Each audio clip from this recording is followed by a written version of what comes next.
Namaskar friends, my name is Dr. S.K. Sharma. I am an assistant professor of English. हमारी ये grammar series के अंदर हमारे part 1, 2 और 3 हो गए थे। आज हम स्टार्ट करने वाले हैं पार्ट 4। देखिए हमारा जो टॉपिक चल रहा है वो है grammatical hierarchy of English language. उसमें हमने लेटर पढ़ा, उसमें हमने मॉर्फीम पढ़ा, उसमें हमने वर्ड पढ़ा, उसमें हमने फ्रेज़ पढ़ा और फिर उसके बाद हमारे नेक्स्ट टॉपिक है क्लॉज और सेंटेंस। हमने सेंटेंस के बारे में डिस्कस किया था और सेंटेंस के बारे में जब हमने डिस्कस किया था तो मैंने आपको बताया था कि सेंटेंस का 3 लेवल क्लासिफिकेशन किया था। उसमें हमने सबसे पहले अफर्मेटिव और नेगेटिव सेंटेंस को समझा था, जो कि फर्स्ट क्लासिफिकेशन था। इसके बाद जो सेकंड क्लासिफिकेशन था वो हमारा था इंट्रोगेटिव, डेक्लेरेटिव, इंपेरेटिव और एक्सक्लेमेटरी। तो इसमें हमने सबसे पहले जो सेंटेंस पढ़े थे वो डेक्लेरेटिव और इंट्रोगेटिव सेंटेंसेस के बारे में हम पढ़ चुके हैं। अब नेक्स्ट टॉपिक जो है हमारा वो है इंपेरेटिव सेंटेंसेस। तो हम आज स्टार्ट करते हैं इंपेरेटिव सेंटेंस के बारे में। ओके, देखिए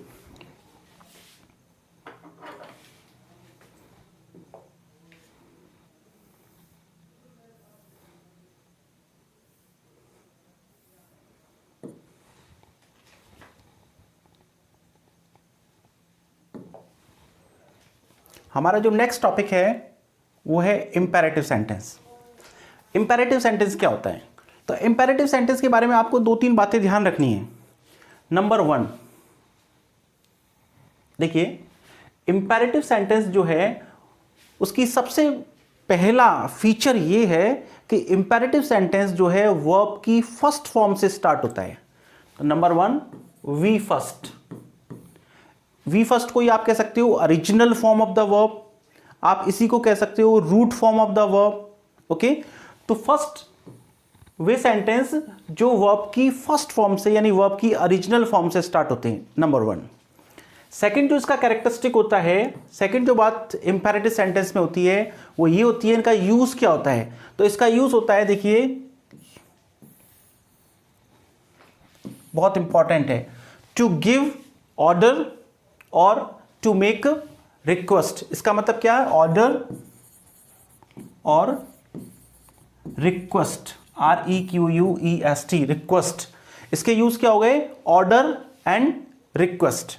तो पहली बात तो आपको ध्यान रखनी है, वे सेंटेंस जो वर्ब की ओरिजिनल फॉर्म से स्टार्ट होते हैं। देखो जनरली सेंटेंस जो है वो या तो क्या होगा, वो सब्जेक्ट से स्टार्ट होगा, लेकिन यदि वर्ब की ओरिजिनल फॉर्म से, वर्ब की फर्स्ट फॉर्म से यदि कोई सेंटेंस स्टार्ट हो रहा है और जिसके अंदर की रिक्वेस्ट या ऑर्डर का सेंस है, तो उस तरीके के सेंटेंस इंपेरेटिव सेंटेंसेस कहलाते हैं।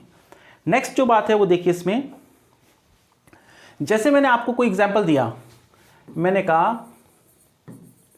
Close the door, CLOSE, close. ठीक है, मैंने कहा क्लोज द डोर। जब आप इस सेंटेंस को बोलते हैं तो इसमें आप एक चीज ध्यान रखनी है, मैं आप यदि किसी से कहूं दरवाजा बंद कर दो, मैंने किसी से कहा दरवाजा बंद कर दो, तो इस सेंटेंस के अंदर यू छुपा हुआ है। क्या हो रहा है? यू छुपा हुआ है।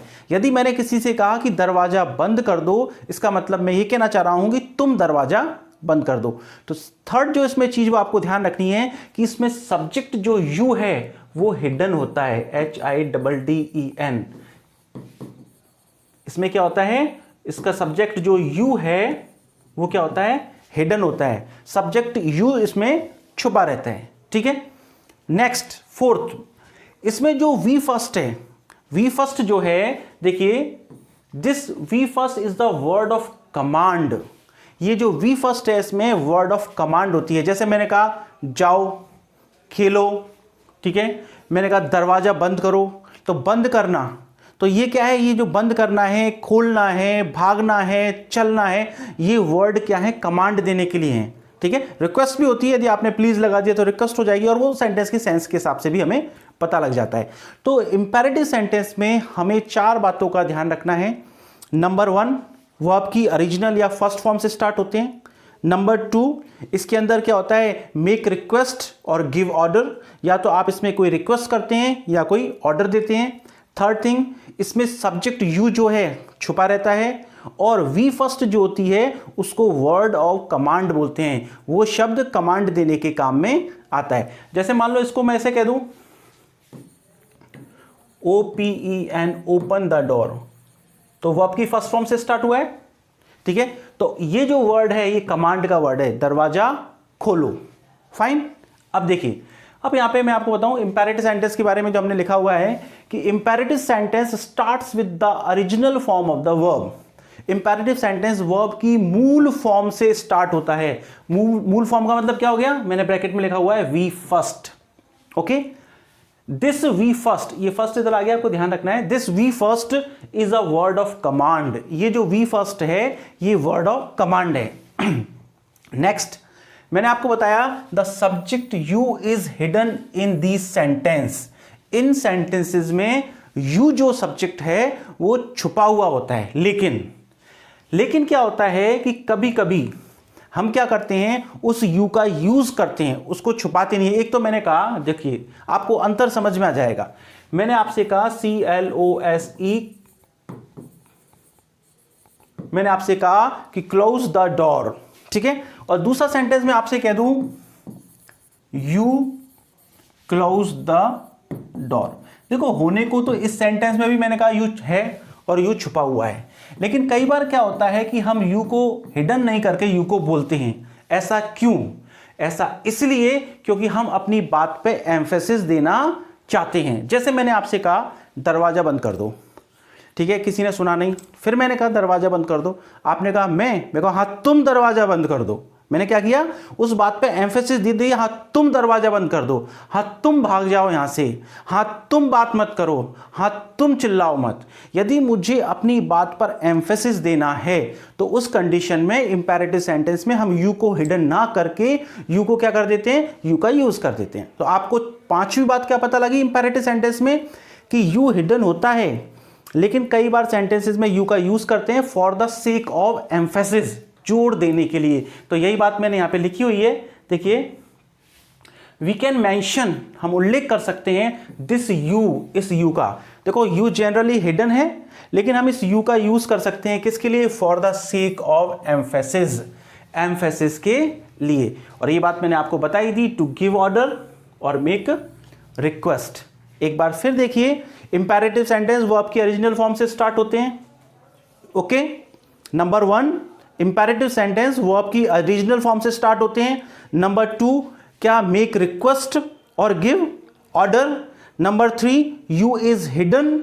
Number 4 you can mention you if you want to make your emphasis, if you want to make emphasis, यदि आप किसी चीज पर जोर देना चाहते हैं, एम्फेसिस देना चाहते हैं, तो आप यू को मेंशन कीजिए। और उसके बाद ये जो वर्ड है, जो वर्ब की ओरिजिनल फॉर्म है, वर्ब की फर्स्ट फॉर्म है, इसे वर्ड ऑफ कमांड बोलते हैं। तो ये 5 बातें आपको क्या है, इंपेरेटिव सेंटेंस में ध्यान रखनी है। फाइन।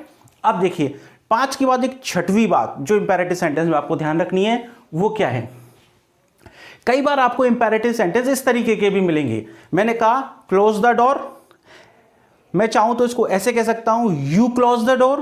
ओके, एक तीसरा तरीका और है, मैं इसको ऐसे भी कह सकता हूं, यू भी ना लगाऊं और मैं कहूं राम क्लोज द डोर। आपको ऐसा भी सेंटेंस मिल जाएगा, ये भी इंपेरेटिव सेंटेंस है। अब आप कहोगे सर वर्ब की ओरिजिनल फॉर्म से तो स्टार्ट हो नहीं रहा, यहां पर राम है। तो ध्यान रखिए, यहां पर जो राम है ये सब्जेक्ट फॉर्म में नहीं है। राम जो है सब्जेक्ट फॉर्म में नहीं है, ये एड्रेस के फॉर्म में है, संबोधन के फॉर्म में। मैं कहूं राम दरवाजा बंद कर दो, ठीक है। यहां यदि ये सब्जेक्ट के रूप में होता, देखिए फिर दोबारा देखिए, यहां पर मैंने कहा राम क्लोज द डोर, यहां पर राम जो है सब्जेक्ट के फॉर्म में नहीं है। ये सेंटेंस इसी तरीके से है, इसको मैं चेंज करके ऐसे भी कह सकता हूं क्लोज द डोर, फिर लास्ट में लिख दूं राम।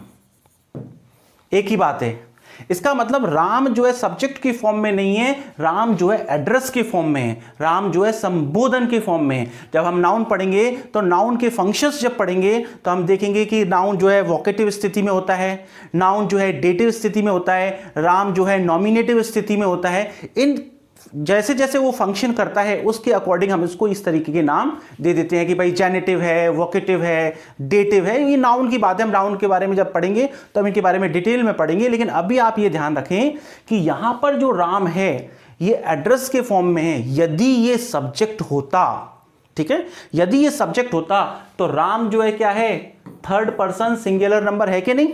सिंगुलर के साथ वर्ब की फर्स्ट फॉर्म में क्या लगाते हैं हम, एस या ईएस लगाते हैं। हमने यहां पर एस या ईएस नहीं लगाया हुआ है। इससे भी क्लियर हो जाता है कि यहां राम जो है सब्जेक्ट नहीं है, सब्जेक्ट के रूप में नहीं है। यहां राम एड्रेस के फॉर्म में, और एड्रेस के फॉर्म में किस तरीके से होता है, डायरेक्ट ऑब्जेक्ट के रूप में कैसे होता है, इनडायरेक्ट ऑब्जेक्ट के रूप में किस तरीके से होता है, सब्जेक्टिव फॉर्म में, ऑब्जेक्टिव फॉर्म में किस तरीके से होता है। इसके बारे में जब हम नाउन पढ़ेंगे तो डिटेल में इसके बारे में स्टडी करेंगे। फाइन। नाउ देखिए ये वर्ड CLOSE बहुत ही इंपॉर्टेंट वर्ड है आपके लिए कॉम्पिटिटिव एग्जाम्स के लिए। कॉम्पिटिटिव एग्जाम में से बार बार में क्वेश्चन आते हैं, बार बार में क्वेश्चन आते हैं। आप देखिए, आप RPSC first grade, second grade, third grade, SSC और कोई भी एग्जाम जिसमें इंग्लिश आती हो, आपको हर दूसरे पेपर में इस क्लोज से रिलेटेड क्वेश्चन जरूर पूछा जाएगा। या तो इसका यूज कैसे होता है, इसका प्रोनाउंसिएशन कैसे होता है, आपको ये जरूर मिलेगा। इसलिए आप इसको अच्छी तरह से समझ लीजिए, और आपको एक बार ये चीज़ समझ ली और आपकी ये चीज़ क्लियर हो गई तो फिर आपकी दोबारा गलती नहीं होगी। ठीक है। देखिए मैंने आज भी कुछ क्वेश्चन जो है टेलीग्राम पे डाले थे। एक क्वेश्चन मैंने डाला था और वो एक क्वेश्चन नहीं था, वो ओवरऑल 4 कॉन्सेप्ट थे। क्वेश्चन एक था लेकिन 4 कॉन्सेप्ट थे। मैंने आपसे कहा था कि आप टेलीग्राम चैनल पे जुड़ें, उन क्वेश्चंस को देखें। जब आप उन क्वेश्चंस के आंसर देंगे तो मैं हर बार उन 2 या 3 जो भी क्वेश्चन दूंगा उनका एक वीडियो सोल्यूशन बना के आपको उनके आंसर समझाऊंगा। क्योंकि आपका आंसर सही होना या गलत होना वो इंपॉर्टेंट नहीं है। इंपॉर्टेंट ये है कि आपको वो क्वेश्चन समझ में आया, उसका कॉन्सेप्ट समझ में आया और उसके हर सेंटेंस का, हर जो चॉइस का है उसको समझ में आया कि ये चॉइस क्यों दी गई है। और एक एक चॉइस मैं आपको बता रहा हूं, कम से कम 2-2, 3-3 कॉन्सेप्ट को आपको बताएगी और आपकी उसकी वजह से कई सारे क्वेश्चन भी सॉल्व होंगे। तो आप उस टेलीग्राम चैनल को ज्वाइन कर लें, जिससे कि क्या है, मैं आपको क्या करूंगा, जल्दी से जल्दी और ज्यादा क्वेश्चन दूंगा। कुछ स्टूडेंट्स ने मेरे से ये भी मांग की थी कि सर लिटरेरी सीरीज भी स्टार्ट करें, तो मैं वो लिटरेरी सीरीज भी स्टार्ट करूंगा। ठीक है। और लिटरेरी सीरीज में मैं सोच रहा हूं कि भाई मैं क्या है, हिस्ट्री ऑफ इंग्लिश लिटरेचर को एक ब्रीफ में आपको इंट्रोडक्शन दूं। कुछ 15-20 क्लासेस में उसका ब्रीफ में इंट्रोडक्शन हो जाएगा लिटरेचर का, कुछ लिटरेरी टर्म्स का भी सोच रहा हूं अभी। तो वो आप जिस तरीके से आप मेरे को कॉमेंट सेक्शन में बताएं, टेलीग्राम चैनल पर भी बताएं, और जिस हिसाब से भी आपकी जिस तरीके की भी डिमांड्स होगी, मुझे लगेगा बच्चों की ये डिमांड ज़्यादा है तो उसको भी स्टार्ट कर दूंगा मैं। हो सकता है ग्रामर के साथ साथ ही एक सिमल्टेनियसली ही आपको क्या करूंगा, एक लिटरेचर की सीरीज भी स्टार्ट कर दूंगा। लेकिन वो आप मेरे को टेलीग्राम चैनल पे बताएं कि सर किस किस चीज़ की आपकी ये चीज़ हम चाहिए, ये चीज़ आप स्टार्ट कीजिए। कुछ बच्चों ने मुझे लिटरेचर की डिमांड रखी है तो मेरे दिमाग में ये बात है। ठीक है। देखो मैं आपको बता रहा था, जो इंपॉर्टेंट बात ये बता रहा था कि जो CLOSE वर्ड है, इससे रिलेटेड क्वेश्चन बार बार में पूछे जाते हैं और आप बहुत अच्छी तरह से समझ लीजिए। आपने अच्छी तरह से समझ लिया तो कोई भी गलती नहीं होगी। देखिए इसके लिए मैं आपको एक अलग से स्लाइड लेता हूं, क्योंकि इसमें जगह नहीं है, आपको दिखेगा नहीं। हम एक ब्लैंक स्लाइड लेते हैं। ओके।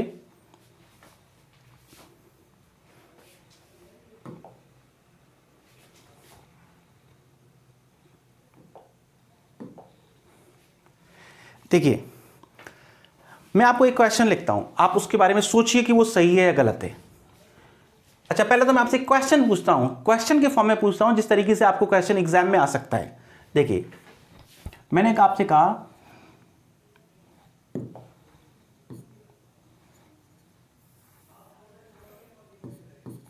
कहा द डोर इज ओपन।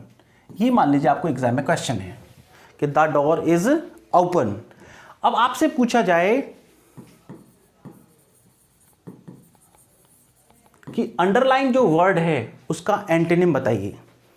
आपसे पूछा जाए कि जो अंडरलाइन वर्ड है इसका एंटोनिम बताइए। एंटोनिम का मतलब ऑपोजिट, विपरीत शब्द, विलोम शब्द। तो देखिए मैं आपको चॉइसेस दे रहा हूं। A CLOSE, number B CLOSE,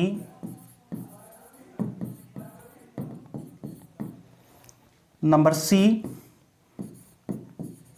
A and B both, number D CLOSED।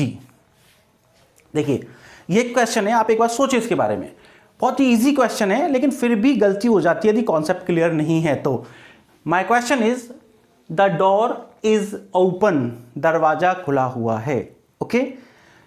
अब मैंने कहा कि जो अंडरलाइन वर्ड है इसका एंटोनिम बताइए, विपरीत शब्द बताइए। पहला CLOSE verb, second CLOSE adjective, third A and B both दोनों ही हैं, थर्ड CLOSED, इसमें भी चलो मैं लिख देता हूं एडजेक्टिव।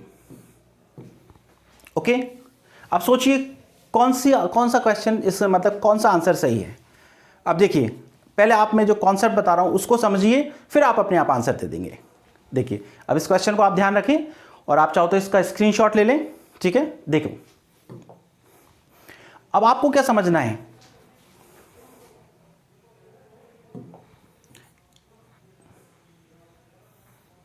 एक वर्ड है CLOSE, सेकेंड वर्ड है CLOSE और थर्ड वर्ड है CLOSED। ओके, ये तीनों ही शब्द मैंने यूज किए, फाइन। और एक चॉइस थी A और B, तो A और B आपको कोई दिक्कत नहीं है। एक में मैंने यहां लगाया VERB वर्ब, एक में मैंने यहां लगाया एडजेक्टिव और थर्ड मैंने लगाया, इसको बताया एडजेक्टिव, फाइन। अब देखिए, सबसे पहली बात तो प्रोनाउंसिएशन, आपको कई बार second grade, third grade, first grade में इसका प्रोनाउंसिएशन पूछा गया है। यदि CLOSE को हम वर्ब की तरह ट्रीट करते हैं, किसकी तरह, वर्ब की तरह ट्रीट करते हैं, और तब उसका मतलब होता है बंद, बंद करना या बंद करना। जब CLOSE का मतलब बंद करना होता है, इसका मतलब वो वर्ब है, ठीक है, तब उसका प्रोनाउंसिएशन जो होता है वो होता है क्लोज।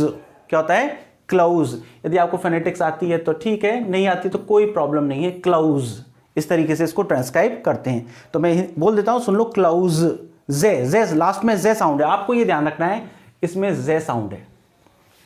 क्या है, क्लोज, क्लोज। और यदि मैंने कहा CLOSE एडजेक्टिव की तरह काम करता है, यदि CLOSE एडजेक्टिव की तरह काम करता है तो उसका प्रोनाउंसिएशन होता है क्लोस, क्लोस। यानी कि ये इतना ध्यान रखना है, यहां लास्ट में क्या आता है, से। ओके, यदि ये वर्ब की तरह काम करता है, बहुत अच्छी तरह से समझिए, ये कॉन्सेप्ट आपके समझ में आ गया तो आप ये मान लीजिए किसी ना किसी एग्जाम में फ्रीक्वेंटली एक के बाद एक एग्जाम में एक क्वेश्चन पूछा जाता है अलग अलग तरीके से, और आपको कॉन्सेप्ट समझ में आ गया तो कैसे भी पूछ लो, आपको कोई दिक्कत नहीं होगी। मैंने कहा CLOSE, यदि मैं इसको एडजेक्टिव की तरह ट्रीट कर रहा हूं तो इसको बोलते हैं क्लोस, और इसका मतलब होता है नियर, पास, या तो आप पास कह सकते हो, ठीक है, या फिर एक और मीनिंग होता है इंटीमेट रिलेशनशिप, नजदीकी संबंध, INTIMATE, इंटीमेट रिलेशनशिप, नजदीकी संबंध। एक क्लोज्ड, इसका प्रोनाउंसिएशन होता है क्लोज्ड, क्लोज्ड, इसका मतलब भी होता है बंद, लेकिन ये एडजेक्टिव की तरह काम करता है, ठीक है। अब देखो, ये तीन चीज समझ में आई। अब मैं आपको एक सेंटेंस दे रहा हूं, और सेंटेंस ये है, the door is open but the window is close. ये सेंटेंस है, द डोर। अब इस सेंटेंस के बारे में सोचिए, देखिए, द डोर इज ओपन। अब देखिए यहां ही ओपन के बारे में देखिए, ओपन जो वर्ड है OPEN, ओपन वर्ब की तरह भी काम करता है और एडजेक्टिव की तरह भी काम करता है। देखो, जिन बच्चों को वर्ब एडजेक्टिव पता नहीं है तो कोई दिक्कत नहीं है, वो सब बाद में चीजें समझ में आ जाएंगी, है ना। लेकिन क्या ये वर्ड आया है तो मेरी ड्यूटी बनती है इस वर्ड को समझाऊं, क्योंकि जैसे ये वर्ड आया मेरे को यही बात स्ट्राइक करती है कि बार बार में एग्जाम में आता है। तो देखिए, ओपन जो वर्ड है वो वर्ब की तरह भी काम करता है और एडजेक्टिव की तरह भी काम करता है, ठीक है।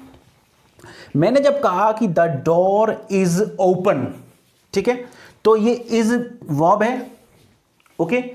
अब बी टाइप वर्ब जो होती है उसके बाद वर्ब आ सकती है, लेकिन किस में आएगी, ING फॉर्म में।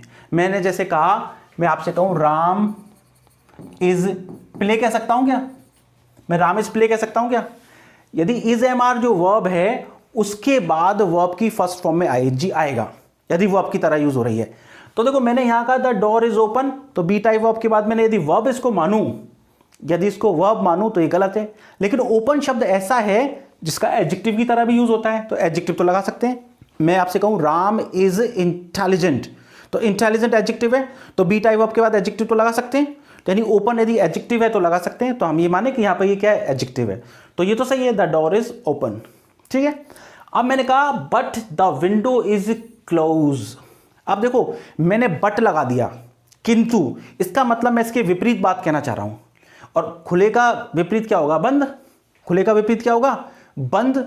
अब देखियो जब मैंने कहा कि क्लोज, जब मैंने क्या कहा, क्लोज, तो क्लोज जो है उसका अर्थ बंद करने के सेंस में, क्लोज का मतलब बंद करने के सेंस में वर्ब की तरह होता है। यदि क्लोज का अर्थ मैं बंद करना दे रहा हूं तो फिर वो वर्ब की तरह ट्रीट होता है। अब यदि वर्ब की तरह ट्रीट हो रहा है ये, तो इसके बाद तो आईएनजी आना चाहिए था, ये आ ही नहीं सकता। इसका मतलब क्या हो गया, ये नहीं आ सकता, ठीक है। अब दूसरा ऑप्शन है आपके पास एडजेक्टिव की तरह यूज करें, आपके सर एडजेक्टिव की तरह यूज हो रहा है, इसका मतलब पास है, ठीक है, आपकी बात बिल्कुल सही है, हो सकता है पास। लेकिन क्या आप ऐसे कहते हो कि दरवाजा खुल रहा है लेकिन खिड़की पास है, बट आ गया, तो बट का मतलब है कॉन्ट्रास्ट। बट किसके लिए होता है, कॉन्ट्रास्ट का मतलब पहले कुछ हुआ उसके विपरीत कुछ हुआ है, कॉन्ट्रास्ट। तो कॉन्ट्रास्ट ऐसे थोड़ी होगा कि दरवाजा खुला है और खिड़की पास है, इसका मतलब ये तो एब्सर्डिटी हो जाएगा, मीनिंगलेस हो जाएगा। आप ऐसे ही कहते हो दरवाजा खुला है तो खिड़की बंद है, दरवाजा खुला है किंतु, दरवाजा खुला है किंतु खिड़की बंद है। जब आपने कहा खिड़की बंद है, जब बंद का सेंस देते हो तो CLO तो हो नहीं सकता, क्योंकि यदि आप इसको एडजेक्टिव माने तो उसका मतलब पास हो जाएगा, पास का मीनिंग आ नहीं रहा। यदि आप उसको क्या बंद माने, ठीक है, यदि आप बंद माने तो CLOSE नहीं लिख सकते वर्ब की तरह। लेकिन हाँ CLOSED और होता है जो एडजेक्टिव होता है जिसका मतलब बंद होता है, इसका मतलब आप क्या यूज कर सकते हो, ये वाला यूज कर सकते हो। तो यहां पर क्लोज नहीं होगा, क्या होगा, CLOSED, क्लोज्ड। तो अब मेरा ऐसा मानना है आपको ये क्लोज, क्लोज और क्लोज्ड में अंतर समझ में आ गया होगा। फाइन, देखो अब ये है जैसे ये वर्ड, इसका मतलब क्या होता है, पास। आप ऐसे कह सकते हो my college is very close, वो तो सही है, क्योंकि अब यहां पर आप ये नहीं कह रहे हो कि मेरा कहने का मतलब इसको बंद करना है, मैं कह रहा हूं मेरा कॉलेज बहुत पास है, वो सही है। My college is very close, यानी कि क्लोज का मतलब क्या होता है, पास होता है। क्लोज का मतलब एक और होता है, क्या होता है, मैंने बताया इंटीमेट रिलेशनशिप, बहुत नजदीकी संबंध। जैसे मान लो आपकी किसी से बहुत अच्छी मित्रता है तो आप इस वर्ड को यूज कर सकते हो। आप जैसे कहो, मान लो mister Rajesh Joshi is my close friend. आपने कहा mister Rajesh Joshi is my close friend, okay. अब यहां पे इंपॉर्टेंट बात क्या है, क्लोज, इसका प्रोनाउंसिएशन भी क्लोज मतलब नजदीकी। यहां का सेंस क्या हो गया, नजदीकी, इंटीमेट रिलेशनशिप, बहुत अच्छे संबंध। अपन कहते हैं मेरा बहुत गहरा मित्र है, वो सेंस आता है। तो यहां पर तो कोई दिक्कत नहीं क्योंकि ये एडजेक्टिव है। लेकिन आप यदि वर्ब के रूप में यूज करना चाहते हो तो आपको ध्यान रखना है कि आप ऐसे नहीं कह सकते। यदि आपका बंद करने का सेंस है और आप वर्ब की तरह यूज करना चाहते हो तो आप ऐसे नहीं कह सकते कि माई कॉलेज इज क्लोज, क्योंकि उस स्थिति में कि आप ये कहना चाहते हो कि मेरा कॉलेज बंद है, तो या तो आप कहो my college is closed, okay, या फिर आप नजदीकी का सेंस देना चाहते हो तो आप कह सकते हो कि माई कॉलेज इज क्लोज, उस जगह क्लोज होगा। तो हमारा जो क्वेश्चन था, मैंने आपसे जो क्वेश्चन पूछा था वो क्वेश्चन ये था, देखिए, द डोर इज ओपन, मैंने आपको ये बताया था। और फिर मैंने कहा था कि जो ओपन वर्ड है इसका एंटीनिम पूछा था, एंटीनिम मतलब विपरीत शब्द। तो देखो, एक मैंने आपको दिया था CLOSE वर्ब, दूसरा मैंने आपको दिया था CLOSE एडजेक्टिव, थर्ड मैंने दिया था A और B दोनों, और फोर्थ चॉइस जो मैंने आपको दी थी वो थी CLOSED एडजेक्टिव। अब आप क्या सोचते हो, ओपन, ओपन का क्लोज, या फिर ये क्लोज, या तो आप इसको क्लोज बोल दोगे बंद वाला, या आप कहोगे हाँ ये बंद है, ठीक है यही है, लेकिन नहीं, ये गलत हो जाएगा। आंसर क्या होगा, ये CLOSED, क्योंकि आप इसका एंटोनिम इस सेंस में बताएंगे कि इस ओपन की जगह आप उसको क्या कर सको, चेंज कर सको। उसकी जगह पे आप ओपन की जगह लिख सकते हो, तो ओपन की जगह क्लोज लिख सकते हो क्या, नहीं। ना तो क्लोज लिख सकते हो ना क्लोज लिख सकते हो, आप क्या लिख सकते हो, क्लोज। तो क्या सही आंसर क्या होगा, चॉइस नंबर 4। ठीक है, अब मुझे ऐसा लगता है कि आपको इसको जो क्लोज है और क्लोज्ड है उसके बारे में पता लग गया। देखो ये ऐसी चीजें हैं जो आपको बहुत ज्यादा बार एग्जाम में पूछी जाती हैं, और मेरे को ऐसा जल्दी नहीं है कि सारी चीजें खत्म करूं। मैं आपको जैसे जैसे जिस भी चीज में जो इंपॉर्टेंट चीज आती जाएगी मैं आपको उस चीज को समझाता जाऊंगा। देखिए प्रॉब्लम ये जो कॉम्पिटिटिव एग्जाम में बार बार में पूछी जाती है ना, जैसे मैंने आपको बताया था, देखो प्रॉब्लम क्या है, मैंने आपको उसको टेलीग्राम पे भी भेजा था एक क्वेश्चन। देखो हम बहुत ही सारे वर्ड्स ऐसे हैं जिनका गलत यूज करते हैं। जैसे आपने कहा, आप कहते हो RPSC has released the answer की, आरपीएससी ने आंसर की जारी कर दी। सही है क्या? नहीं, क्योंकि आंसर की कोई वर्ड नहीं होता, आपको कहना है की। आपको कहना है RPSC has release the key to the question paper, to the examination paper. Okay, देखिए आप लोगों से मैं फिर कह रहा हूं कि कई स्टूडेंट्स क्या सोचते हैं कि हम 1-2 दिन बाद देख लेंगे वीडियो, और दिन बाद देख लेंगे। मेरा आपसे रिक्वेस्ट है, इन वीडियोस को आप एक बार नहीं 2-2 बार देखें और पूरी देखें। इसीलिए मैं आपको केवल 30 मिनट्स की वीडियो जो है बना रहा हूं। आप इसको 2-2 बार देखें और पूरी वीडियो को देखें, शुरू से लेकर लास्ट तक वीडियो को देखें, तभी आपके लिए यूजफुल होगी। और एक बार नहीं 2 बार, जब वो आप इस बात को बार बार में सुनेंगे, जब बार बार में आपके कानों में वो बात जाएगी तो आपकी परमानेंट मेमोरी में वो क्या कर जाएगी, घर कर जाएगी। तो आपसे यही रिक्वेस्ट है कि आप वास्तव में ग्रामर सीखना चाहते हो, इंग्लिश सीखना चाहते हो, वोकैबुलरी सीखना चाहते हो, आप ये चाहते हो कि जब भी 3rd ग्रेड 2nd ग्रेड और 1st ग्रेड की एग्जाम्स में आप बैठें और आपको किसी भी तरीके की कोई भी प्रॉब्लम नहीं आए। ठीक है, देखो मेरे एक स्टूडेंट ने मुझे कमेंट किया था, सर मैंने आपके ऑफलाइन बैच में पार्ट्स ऑफ स्पीच पढ़ी थी और आज तक किसी भी एग्जाम में मेरा पार्ट ऑफ स्पीच का क्वेश्चन गलत नहीं हुआ, तो मुझे बड़ी खुशी हुई। और मैं आपको ये बता रहा हूं, इस ग्रामर का कोर्स कंप्लीट होने के बाद आपके अंदर भी वही फीलिंग्स आएंगी कि हमारा कोई भी क्वेश्चन जो है ग्रामर से रिलेटेड गलत नहीं हुआ। ओके, और लिटरेचर की हम सीरीज स्टार्ट करने ही वाले हैं। देखो मैं आपसे क्या कहना चाह रहा था कि ये जो वर्ड हैं, आप क्या करते हो कि इस तरीके के वर्ड्स का यूज करते हो और एग्जाम में भी पूछा जाता है। मैंने आपको बताया, आपको लिखना है की टू पेपर, की टू एग्जामिनेशन पेपर, ऐसे ऐसे नहीं लिखना है कि RPSC has release the answer की, आंसर की नहीं की। देखो और देखो मैं आपको कहूं, तब भी जो हम कॉमन गलतियां करते हैं उन पर विशेष ध्यान देना, बार बार में पूछा जाता है। मैं आपको फिर बता रहा हूं, आपको ये किसी ना किसी एग्जाम में, पहले के में या आने वाले पेपर में ये क्वेश्चन आपको मिल जाएंगे। The patient has shifted, SHIFTED, shifted to the operation theatre. देखो अभी आपको ऐसा कॉमन सा सेंटेंस लगेगा कि हाँ क्या दिक्कत है, कुछ भी दिक्कत नहीं है। The patient has shifted to the operation theatre. तो अब आप ध्यान रखिए, जो दूसरी इंपॉर्टेंट बात, जैसे मैंने आपको बताया था कि इंग्लिश में आंसर की कुछ शब्द होता ही नहीं है, उसी तरीके से इंग्लिश में ऑपरेशन थिएटर कोई वर्ड नहीं होता, ऑपरेशन टेबल कोई वर्ड नहीं होता। ठीक है, आप कहोगे फिर वर्ड क्या होता है, तो वर्ड होता है operating theatre, OPERATING, operating theatre. Okay, आप कहोगे सर हमने तो कई जगह लिखा हुआ देखा ऑपरेशन थिएटर, बहुत अच्छे अच्छे हॉस्पिटल में देखा हुआ देखा है। तो कोई गलत चीज यदि 10 जगह 20 जगह 100 जगह यदि दिख जाएगी तो वो सही तो नहीं हो जाएगी ना। आप एग्जाम में जब जाओगे तो वहां तो उनको पता है, वो जो एग्जाम का पेपर बनाने वाले लोग हैं वो लर्नड पर्सन है और इस तरीके की आपसे पूछेंगे। तो आपको ध्यान रखना है कि ऑपरेशन थिएटर कोई वर्ड नहीं होता इंग्लिश में। वर्ड क्या होता है, operating theatre. Okay, operation table कोई वर्ड नहीं होता, क्या होता है, ऑपरेटिंग टेबल। फाइन, देखिए और इसी तरीके की कॉमन एरर्स है जो हम करते हैं। जैसे मैं कहूं आपसे, जस्ट फॉर एग्जांपल, सॉरी,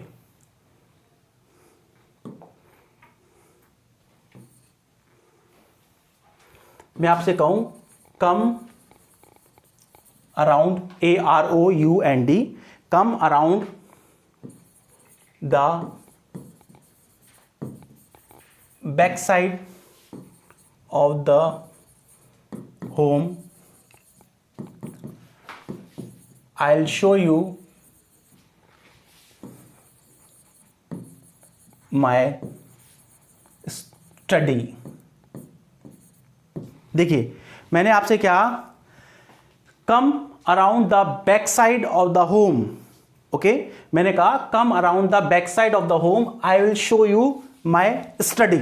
अब देखो इस सेंटेंस में, इसी तरीके से मैंने आपको टेलीग्राम पे सेंटेंस दी, एक ही सेंटेंस में दो दो तीन तीन कॉन्सेप्ट क्लियर होते हैं। देखो सबसे पहले तो ध्यान रखना, मैं ये कहना चाह रहा हूं कि मेरे घर के पीछे चलो, मैं आपको मेरा अध्ययन कक्ष दिखाता हूं। मैं क्या कहना चाह रहा हूं, मेरे घर के पीछे चलो, मैं आपको अध्ययन कक्ष दिखाना चाहता हूं। तो पहली और इंपॉर्टेंट बात तो ये है कि ये जो बैक साइड वर्ड है वो आपको यूज नहीं करना। बैक साइड वर्ड जो है ह्यूमन बॉडी के पार्ट के लिए यूज होता है। The part of the body you sit on, body का वह पार्ट जिस पर आप बैठते हैं उसको बटक बोलते हैं, ठीक है। तो मकान का कोई बैक साइड नहीं होता, ह्यूमन बॉडी का बैक साइड होता है, ठीक है। तो पहली बात तो आपको बैक साइड का यूज नहीं करना। यदि मकान घर की बात करें तो किसका यूज करना है, बैक, ठीक है। ये कॉमन इंडियन एरर है, आपको क्या करना है, बैक। पहली बात ये चीज समझ में आ गई। दूसरी बात, उसी तरीके से मैं इसको थोड़ा सा ऐसे करता हूं, है ना, मैंने तो उसको सही कर दिया, आपको गलत करके बताना है, फिर सही करूंगा, ठीक है ना। मैंने कहा come around the back side of the home, I will show you my study room, okay. तो गलती यह है कि स्टडी रूम नाम का कोई शब्द इंग्लिश में नहीं होता है। बाथरूम हो सकता है, ड्राइंग रूम हो सकता है, लेकिन स्टडी रूम नहीं होता। जिस कमरे में बैठकर आप रीडिंग और राइटिंग करते हो, room where you do reading और writing, that is called study, not study room. तो स्टडी रूम वर्ड कुछ भी नहीं होता। जिसको आप हिंदी में अध्ययन कक्ष बोलते हो उसको इंग्लिश में केवल स्टडी कहते हैं, ठीक है ना। तो आपको जबरदस्ती इसमें रूम नहीं लगाना है, ओके। तो देखिए मैंने कहा come around the back of my home, I will show you my study. तो एक तो ध्यान रखना है बैक साइड वर्ड कुछ नहीं होता, दूसरा स्टडी रूम कुछ भी नहीं होता। और जब आप कम अराउंड लगा रहे हो तो आपको ऑफ द होम भी नहीं लगाना, जरूरत ही नहीं है। वो भी आप लगा दो तो गलत नहीं है, लेकिन लगाने की जरूरत भी नहीं है, क्योंकि जब आप कम अराउंड बोलते हो, ठीक है, जब आप कम अराउंड बोलते हो तो उसका मतलब ही ये हो जाता है कि घर के पीछे, ठीक है। लेकिन ये लगा दिया तो आपकी कोई बहुत बड़ी बात नहीं हो जाएगी, आपका सेंटेंस गलत नहीं होगा। लेकिन आपको जो ध्यान रखने वाली बात है वो ये है कि बैक साइड जो है ह्यूमन बॉडी के पार्ट के लिए यूज होता है, जिसे बटक बोलते हैं, जिस पार्ट पर आप बैठते हो, बॉडी का वह पार्ट जिस पर आप बैठते हो। और दूसरी बात, स्टडी रूम कुछ नहीं होता, ठीक है। इसी तरीके से बहुत सारी जो कॉमन एरर हैं जो हम लोग करते हैं, ठीक है। मैं आपको बीच बीच में उनमें डिस्कस करता रहूंगा, क्योंकि आज ये कॉमन एरर और ये क्लोज वाला जो वर्ड था वो आपको समझाना था, इसलिए हम कुछ ज़्यादा आगे नहीं बढ़ पाए, ठीक है। क्योंकि अब जो क्लास भी थोड़ी सी लंबी हो गई है, क्योंकि मैं 30 मिनट्स के अंदर ही क्लास को रखना चाहता हूँ, ठीक है। तो आगे का जो है हम इसी का जो पार्ट 5 है उसमें स्टार्ट करेंगे। मुझे पता है कि ये जो चीज़ें ये भी काफ़ी लंबी चलेंगी, तो ग्रामर बहुत लंबी चलेगी, है ना, और वो इतनी लंबी चलेगी कि उसके बाद आपको ज़िंदगी में ग्रामर की ज़रूरत ही नहीं पड़ेगी। कोई बुक मत पढ़ना, क्योंकि मैंने आपको शुरू में जो बुक का इंट्रोडक्शन दिया था वो इसीलिए दिया था कि ये सारी बुक्स और बहुत सारी बुक्स से हेल्प से मैंने एक बहुत ही अच्छा कोर्स डिजाइन किया है। आप ये मान लो सैकड़ों एग्जाम्स के पेपर कंसल्ट करने के बाद, सैकड़ों का मतलब 100 से ज़्यादा ही हैं, है ना, उन पेपर्स को कंसल्ट करके आपके लिए बहुत ही अच्छा कोर्स डिजाइन किया है। और इस कोर्स के ड्यूरेशन के अंदर भी इंप्रूवमेंट करता रहूँगा इस कोर्स में, फाइन, ठीक है। और बाकी का हम नेक्स्ट क्लास में देखते हैं, ओके, थैंक यू।